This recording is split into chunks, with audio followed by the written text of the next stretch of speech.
دزگاه خیرخوازی بارزانی یکمین سازی بو که آلیکاری گهان در روز آوه کرسانه هرم عفرینه دویمین کروان آلیکاریین مروویجی ایرو شاند عفرین روز آوه کردستانه هر وها ریوبریا تندرستی هولیره جی ده داخویانیه که در را گهاند جبو درمان کرنا بریندارین اردهجا عفرین و جندریسه به هم آهنگیا لگل دزگاه بارزانی وان سه تیمین پژیشکان دکتوران شاندن عفرینه کاروان آلیکاریان دری باب السلام را در باسی باکور روز آوای سوری بو و جورجی در باسی عفرینه بو ده کاروان ایروی آلیکاریان دزگاه خیرخوازی بارزانی ده 600 چادر 12000 بطانی جلو برگن جنو زاروکان هبون رواج حاجی بر پرس شاندن آلیکاریان لدزگاه بو عفرینه جروداوی را گوت سبه اوی آلیکاریان پژیشکیجی بشینن عفرین و جندریسه هر وها بیجه وان گل کاروان دنین آلیکاریان آمده کرنه و اوی دروژن بیده بگهینن عفرین و جندریسه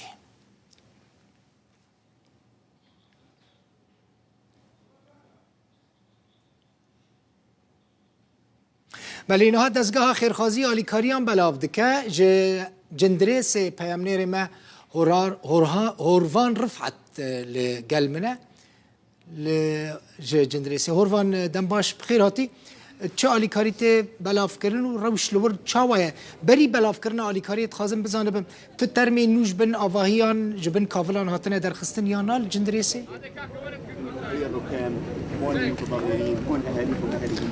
دڵ بە خستاوتان لەبێ هەڵبەت تاوەکو ئێستاش پرۆسی گەڕان بە دوای تەرماکان بەردەوامە لە جندرێز بەڵام هەوڵ و گەڕانەکان هەندێک کەمتر بوونەتەوە چونکە زۆرێک لەو بینایانەی کە لە ڕۆژانی پێشتر گەڕانی تێدا کرابوو ئێستا ئیش تێدا وەستاوە خەڵکەکەی بە نمونە تیم زۆر کەم هەیە بگەڕێ بۆیە تەنها چەند بینایەکی کەم هەیە کە گەڕان تێدا بەردەوام بێ ئەمڕۆ بۆ دووەمی جارەمەوە زیاترە سە باسی ئەوە بکەم کە دەزگای خێرخوازی بەرزانی بۆ جاری دوم تیمەکانی نردێتەوە بۆ ڕۆژاوی کوردستان بۆ جندرێس و عفرین بۆ دابشکردنی هاوکاریەکان ئێستا هەندێک لە هاوکارەکانتان هەڵبەت پیشان دەدەم کە ئەمڕۆ ڕێی سێزدە بارهەڵگری نوێەوە دەستگای خێرخوازی بەرزانی ژمارەیەک هاریکاری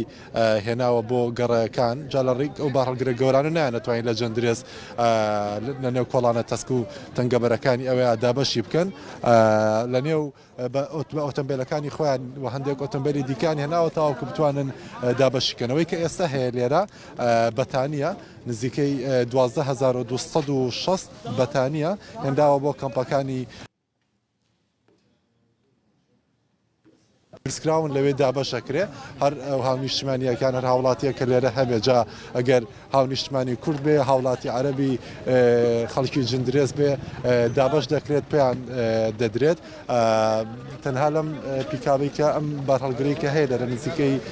160 بەتانی تیا بووی هێندا بوون بۆ ئەو خەڵکانە هۆروان ئەو دایک باخفە باش خەڵکێکی زۆر لێرەیە ئەوە باشە ئەوە عرە بە هەندێک پێش ئێستا قسەم لەگەڵا کرد با وەرگەر حاضر بێ ئێستا قسە دەکەین سلام عەلەیکوم می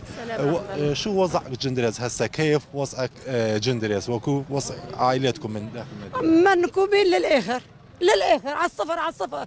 ما في شيء أبدا تشتكنينا كل من الصبح من نص الليل الصباح شبيه حتى الصبح أم أبتي دكشين تشتك الفيدرينينا أم نقارن بتش المالي خدا أم سرجع دانا عندنا تشير خستنا أول كاري يوكرنا آلی کاری هم کرن آلی کاری زارو کن جلدان خواردن تشدان ما روشا ما خرابه روشا جندريسي شوية جندرس روشا جل خرابه آوهي ويرام بونا أمرنا تشتكل فيدرينينا روشا بدري جلك خرابه روشا ما جلك خرابه هەندێک خەڵکیشی لێیە کە البنات الصغيرات أربانك يعطينا حرامين لهالبنات أغطينا زاروك أربانك قدت بهلا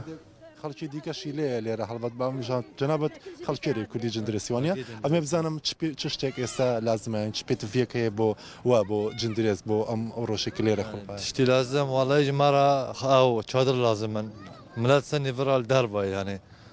نازني شو دنيا صار زارو تجكن يعني صار الدنيا شبوه شادر جمارة لازم من باطنا لازم من خەڵکی زۆر لە جندرێز ژی ماڵی خۆی دەرکەتیە جبەر عرت هەژی هەمی چاتر هەیە خەڵک چانی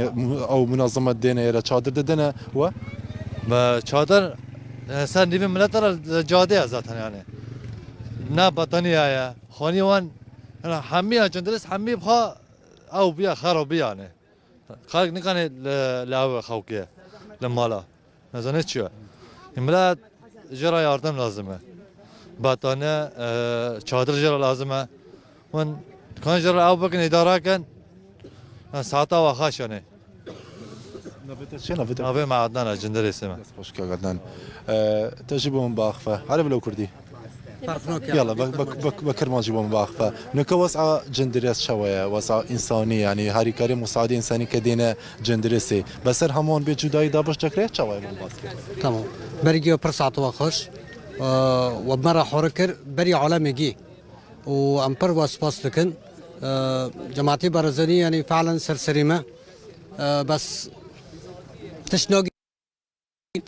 تشناقني ملاتي ما هاب سوراتها ملات وانا خودك الكاميرا هيا لا شادر جماعة الكاميرا هيا بكشينا أو يعني بشاني كاميرا كذا بيشوا هر أو هذا أو نورمالي أم هاو نشتماني كلية جندريسة كخوي لنيو بشتي أم عربانية داشين دبروي تشادريان بينادر كيشي كي جوري خزانة كردكاني جندريس أويا كتشادريان بدأ دلات حوت كز ليرة دخون حفت كز لناف عربانة در جامع حورات الجور تشناقني جامع جيها ونادبن يعني عم ناخذ الأرض تشتوري يعني نون نگرک ماي اوف نگرک ماي اوف دگینه ما نون دگینه ما هرو چادر گرک ماي باتونه گرک ماي شيري قچکو گرک ماي يعني جندرس خرابي منظمات دي كدين جداي دكن جلاي دكن بس نجمره قالك سپاس ممنون دل بخير من لزور لنيو جندريز گرام هم امروم دو روجي پیشوش کلیره بوم همان گلیان هبو خلچی که هاوکاری بتاواتی دابش نکریان کم یاخذ جیاوازی کری لنیوانیانا ام کمپی که لتنیش بعد نشان بدم ام کمپی که مشش لوانی که لدوای روخانی خان وکا گردی قتیش ایربی حزقن ببینن دل بخوین ام خان وخو بخوی شون خانو بوا كروخاوة يستيتر خلق كيلا بروي تختي زيبو خولا كان لا بردوا ليرة دجين وليرة لأنه أم كمبايا دجين هر إيرجني هالباش جماري كزولا جراكاني جندريس بهامانش وأنا جركات هبه حزا كم لقلم بيو هندك دوخي ناو إيرشت بشام بمشوك دوخي كزور خراب هي لا جندريس احكي بالعربي لآن يعني شو وضع جندريس بعربي داخلها روش شاوايا روشا جندريسين نخوشا خلك مومرن كسك نما زارو قلكي ترسيان ام لكولانان مالين مويران بون ام لبن شادران خودكين زارو كين ما بتشوكين شار سيويل جمن هنا ندي نباف خدي آلي كاريا في خلك بك اف خلك ام ده كسن ام ده مال باطن ام ده تقريبا 5 ام نزيكي سيو بينج كسينا تبي زاروكان دو كوناندا اريد دو كوناندا اريد المساعده چه آلی کاری پیوستن پیوستی آلی کاری کتین سپاس جوانه لی پیوستی امشی فکر مال خوا ام هست به اولهیه بکن زاروکه مبشفید ترسن وی آوای سپاس همویان را خلک کدارینه العالم هسه خلق تبدا نهال برنها كنال رودا ودنجي وخلق دنيا وجيهان همو دبيسه كون تشد بيجن تشب بيام ويش خلقيره امي تشب بيام ياخو بشينن امي تشج جيهان بيجن خلق همو لجندرسه جان خوش دزدان سپاس همو رخصنه کو آلی کاری مره کرن و کی ماسی مره نکرن سپاس همو خلقيره سپاس جواره افري خستنين كوتين ها افري خستنين وكو بطانيان تشتبي وي جوارتينن جوارن ها باشن هنا كي باشن اف بطاني جوارا لا بيويستن ما برن ما بطاني برن سباس جوان رج تبان را سباس جوارا بە پێویستێکی زۆر هەیە دڵ بەخوێن مخواست بزانم بپرسی هۆروان خەڵکێ کودەرێنێن ژمارەی داژی دۆخێکی زۆر خراپ هەیە هەڵبەت ئەمانیش ڕێکخراوی خێرخوازی بەرزانی کاتۆمە دووەمین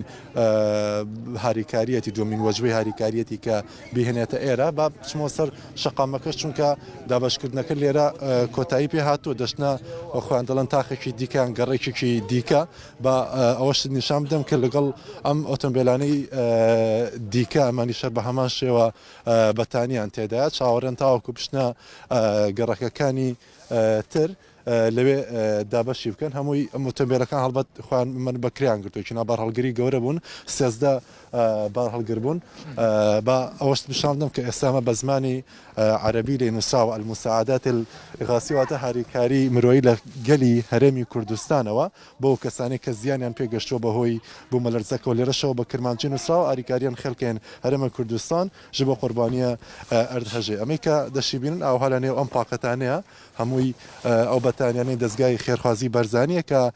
هێناوێنە بۆ ئێرە بۆ ڕۆژاوای کوردستان بۆ جندرێز بۆ ئەفرین بێجیاوازی دابەشەکەن بەسەر هەم ئەو خێزانانەی کە لیان قۆماڵجا هەر خێزانێ بێ کورد بێ عەرەب بێ مووی دانیشتووی جندرێز بێ و زیانی پێگەشت بێ دابەشەکەن و دەیدەن بەسەریانە جگەل لەم بەتانیانە کە 12260 بەتانیا نزیکەی 630 بۆ 620 خێمەش هاتووە چاتر هاتووە ئەو ژێسە لە کامپێکی نێوان ڕێگەی جندرێس و ئەفرین دانراوە لە سبێنەوە دەست دەکرێت بە دابەشکردنیان بۆ ئەو خێزانانەی کە شوێنیان نییە چونکە ژمارەێکی زۆر لە خێزانەکانی جندرێز دەرکەوتونە دەوری ماڵەکانیان خراپ بووە و بە هەمان شێوە کە پێویستیان بێ ئەوانە دایاندرێتێ چون گلەیەکی زۆری خەڵگۆ بوو کە ئەو ڕێکخراوانە دیکە کە هاتوون چادریان پێنەداون حتا بە پارە شەگەر پێویستیان هەندێکیان نیان داوەترێ لانی بەشی نەکردو بە نمونە هەندێکی بۆ جۆرە بەڵام ترەمان سبێنێ ئەم دەستگای خێرخوازی بەرزانی ئەوەش دابەشتی قات و ژمارەی تیمی پزیشکیش دەهێنێت ئێرە بۆ چارەسەری و کەسانی کە لێرە پێویستیان